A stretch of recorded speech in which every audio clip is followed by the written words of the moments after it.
va reparler de cette situation aux États-Unis. On en a beaucoup parlé hier soir avec tous nos invités et nos reporters sur le terrain. Et ce soir, on voulait faire un éclairage un petit peu différent avec vous, Claude Maluret. Bonsoir. Bonsoir. Vous êtes sénateur de l'allié groupe Les Indépendants et Horizon. Et vous avez été célèbre, même célèbre outre-Atlantique pour vos prises de position sur cette Amérique trumpiste qui se dessine. On va retourner d'abord sur le terrain, voir ce qui se passe notamment à Los Angeles avec ce face-à-face entre Donald Trump et le plus puissant, le plus riche, le plus peuplé État des États-Unis, la Californie. Et on en reparle juste après. Regardez un sujet de Juliette Poissonnier. Des voitures brûlées et de nouveaux affrontements. À Los Angeles, 4e nuit de manifestation contre les arrestations massives d'immigrés clandestins. Hier, Donald Trump a encore musclé sa réponse en déployant des moyens supplémentaires de la garde nationale. Accusé de prendre des mesures disproportionnées pour faire monter la tension en Californie, voici ce que le président américain répond hier à des journalistes. Il fait allusion à une éventuelle arrestation du gouverneur californien Gavin Newsom. Je pense que ce serait une bonne chose. Il fait du mauvais travail. J'aime bien Gavin Newsom, il est sympa, mais il est franchement incompétent. Un bras de fer engagé entre la Maison-Blanche et les autorités californiennes. Hier, la maire de Los Angeles réagit. On n'avait pas besoin de la garde nationale. La seule chose que cela provoque, c'est de contribuer au chaos. C'est un chaos qui a été lancé par Washington DC. Un sentiment partagé par de nombreux Californiens. La garde nationale, partez! C'est écœurant, tout ça c'est du spectacle. Ils n'ont pas besoin de faire tout ça, on peut gérer nous-mêmes. Les autorités californiennes parlent d'une situation maîtrisée qui ne nécessite pas de moyens supplémentaires et multiplient les démonstrations de force depuis hier. Des arrestations comme celle de ce journaliste de CNN. En plein direct, cette reporter australienne reçoit, elle, une balle en caoutchouc dans la jambe, tirée par la police de Los Angeles. Au total, 1700 membres de la garde nationale ont été déployés hier soir. Claude Maluret, bonsoir. Quand vous entendez ça, là, un président, Donald Trump, qui dit soutenir l'arrestation d'un gouverneur, alors on n'a pas vraiment cet équivalent-là chez nous, on n'est pas un pays fédéral, mais président de la République qui soutiendrait l'arrestation, je ne sais pas, d'un président de région, pour l'homme politique que vous êtes, ça évoque quoi? C'est du Trump. C'est comme ça, et c'est l'escalade depuis le début. C'était déjà l'escalade lors du premier mandat, mais c'est une escalade cette fois beaucoup plus concertée, beaucoup plus préparée, et elle est d'autant plus dangereuse. C'est une situation d'illégalité pratiquement permanente. Tous ces décrets, ou en tout cas une bonne partie de ces décrets, sont attaqués devant les tribunaux et la plupart du temps, ils sont rejetés, mais ça n'empêche pas de continuer. Aujourd'hui, la provocation, elle se fait à Los Angeles pour faire monter la tension de plus en plus.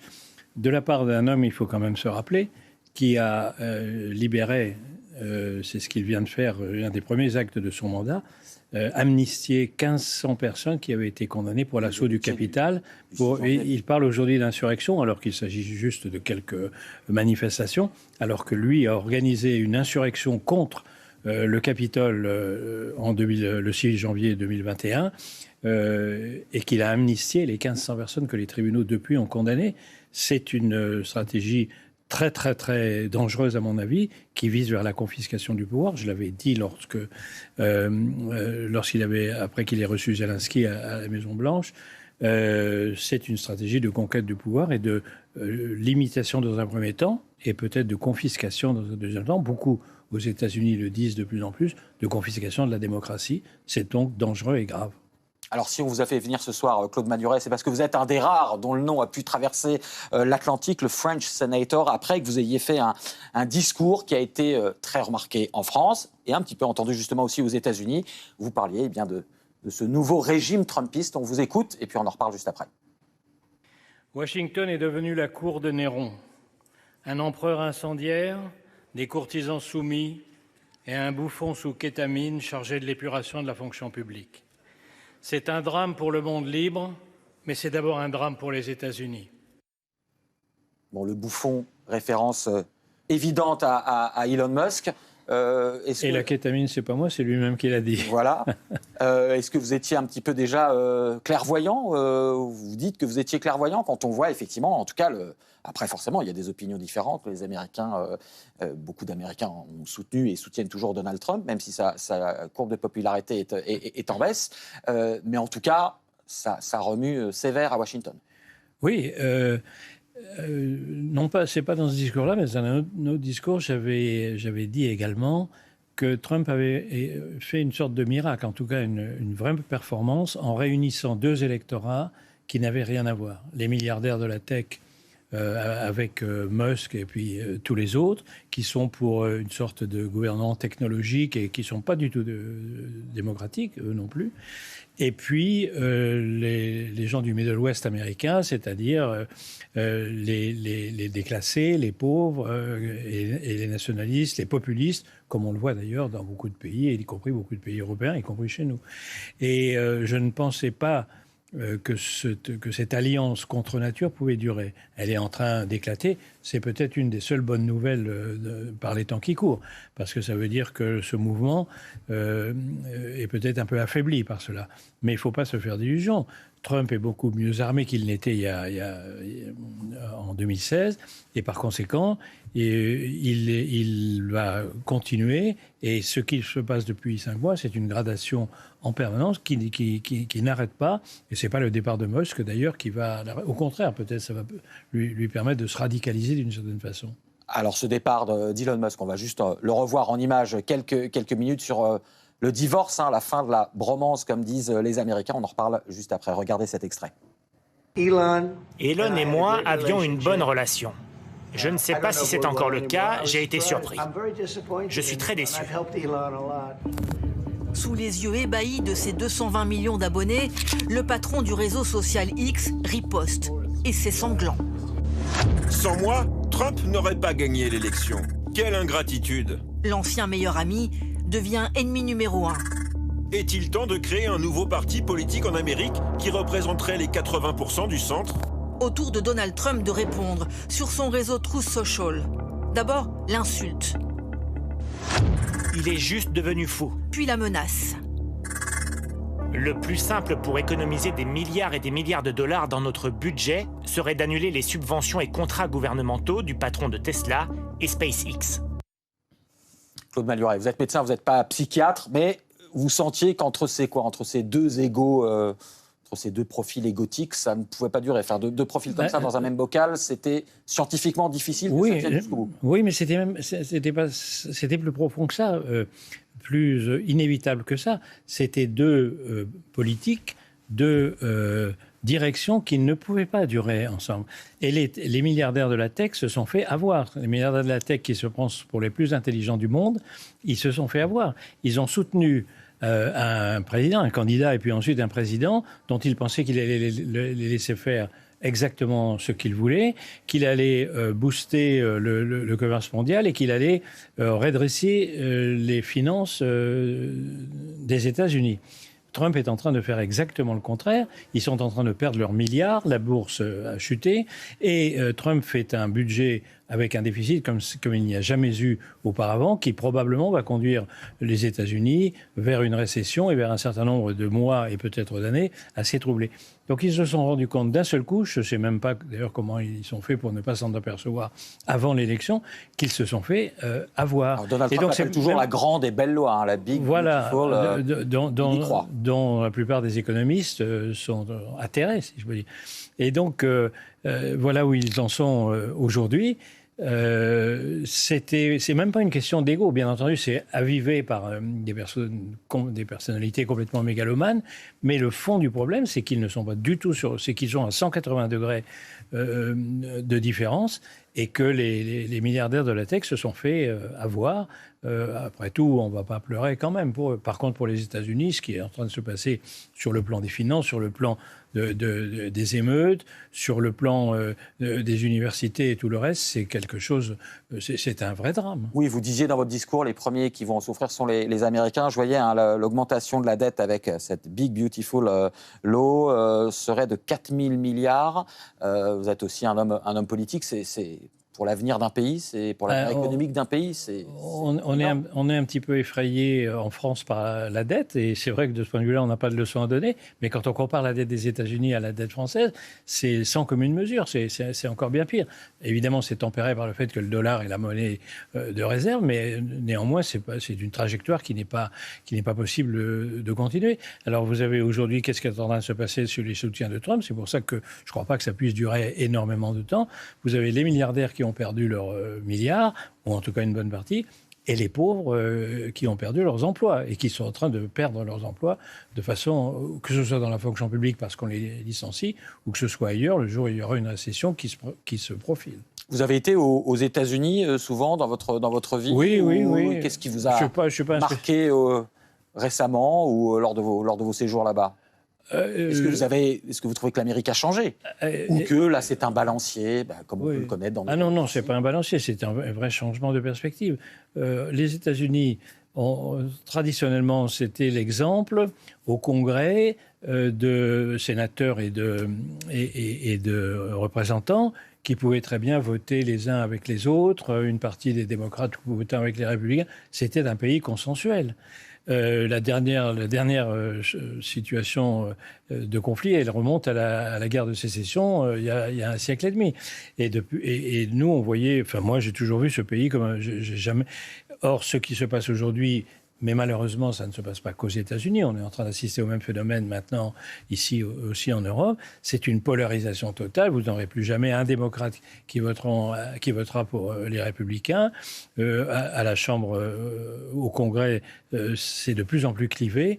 Et évidemment, c'est une Amérique complètement différente. C'est non seulement clivé, mais c'est clivé avec des antagonismes, avec des haines, avec des injures.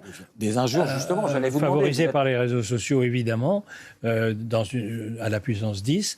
Et ça, c'est des États-Unis nouveaux et problématiques. Ces injures, cette vulgarité aussi de Donald Trump, vous qui êtes sénateur, j'imagine bien qu'au Sénat en France, il y a des dissensions, mais on n'est pas encore à ce niveau-là, sauf... Non, mais à l'Assemblée nationale, certains s'en rapprochent. Mais on n'est peut-être pas encore au niveau des États-Unis. Quand vous voyez cela, vous vous dites, ça n'a rien à voir avec l'âge, mais est-ce que vous vous dites... Nous, on fait partie de l'ancien monde et aujourd'hui, la politique, c'est ça, c'est vraiment un clash permanent, des insultes, des violences extrêmes. Oui, mais... Vous avez peur que ça arrive en France? Oui, je pense que c'est en train déjà d'arriver en Europe.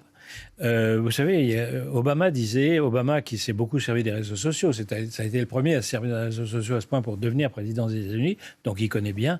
Et Obama disait il y a quelque temps dans une interview, les réseaux sociaux sont devenus la principale menace contre les démocraties.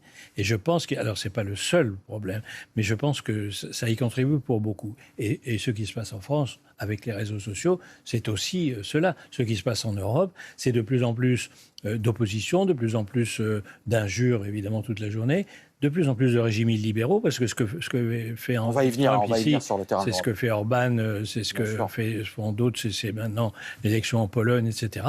Donc oui, ça va plus vite aux États-Unis, ça va plus fort aux États-Unis, parce que c'est toujours plus fort, les choses sont toujours plus fortes aux États-Unis, mais c'est en train de gagner l'ensemble du monde démocratique, et bien entendu, ça ne fait que plaisir à tous les dictateurs, à commencer par Poutine, qui sont en lutte contre ce monde démocratique. Avant de revenir en Europe, je voulais justement, en vous invitant, on voulait vous faire réagir sur une séquence édifiante de l'un de nos reporters, l'un de nos reportages pour Envoyé spécial. Vous qui êtes médecin ces derniers jours, on l'a vu, l'attaque, et d'ailleurs J.D. Vance, le vice-président américain, avait dit avant même l'élection, nous allons attaquer les universités. Vous êtes scientifique, cette attaque sur les universités, on l'a vu cette semaine, les visas pour les étudiants étrangers de Harvard révoqués, en tout cas pour ceux qui n'y étudient pas encore. Les autres, ça va être réexaminé. Près de 7000 étudiants, parmi les plus brillants de la planète, on peut le dire, 7000 étudiants étrangers sont concernés. Et puis surtout, cette attaque sur la science. Alors vous allez voir, Violaine Vermogo a suivi pour notre magazine Envoyé spécial le quotidien très, très malmené, très inquiétant aujourd'hui de ces chercheurs américains, y compris, vous allez le voir, d'un médecin. On en reparle juste après, regardez. Jeffrey Wickersham étudie la transmission du sida parmi les minorités sexuelles, comme les homosexuels et les personnes trans, en Malaisie principalement. Sans surprise, il est l'un des premiers ciblés par la nouvelle administration. Ça, ce sont les lettres de résiliation de subventions venant de l'Institut national de santé. J'en ai reçu 4. C'est la première rupture de contrat qu'on a reçue. Je cite, « Cette subvention ne correspond plus aux priorités de l'agence. Les programmes de recherche basés sur l'identité de genre sont souvent peu scientifiques, apportent peu de résultats concrets et n'améliorent en rien la santé de la majorité des Américains. Beaucoup de ces études ignorent les réalités biologiques au lieu de les examiner sérieusement. Je vais être très clair. C'est profondément insultant et blessant de dire que notre travail n'est pas scientifique, alors qu'on suit les principes scientifiques les plus rigoureux et que notre recherche est jugée de grande qualité par certains des meilleurs scientifiques du monde. » Voilà, reportage réalisé à l'université de Yale, d'où est issu pourtant le vice-président J.D. Vance. Claude Maluret, vous êtes médecin. Je vous avais même entendu quand vous évoquiez votre coopération, quand vous étiez jeune coopérant médecin auprès de, des populations, ça devait être en Afrique, je crois, pour leur venir en aide. Un médecin qui travaille sur le sida, vous, politique, mais aussi médecin, aussi scientifique, comment vous réagissez ? Qu'est-ce que ça veut dire quand le politique agresse à ce point la science ? Je pense d'abord que c'est une catastrophe pour les États-Unis. C'est-à-dire qu'ils sont en train de couper des pans entiers de subventions à la recherche. Ils sont toujours le premier pays du monde, le plus de prix Nobel, les plus brillantes universités. Ce qui est en train de se passer, c'est qu'ils sont en train de se tirer eux-mêmes une balle dans le pied. Et d'ici, alors même qu'ils sont en compétition de plus en plus avec l'Europe, bien entendu, mais de plus en plus avec les Chinois qui commencent à les supplanter dans certains domaines, y compris même aujourd'hui dans l'intelligence artificielle. C'est un peu le soft power chinois. En fait, les Chinois sont en train de refaire ce qui a été le succès de l'Amérique.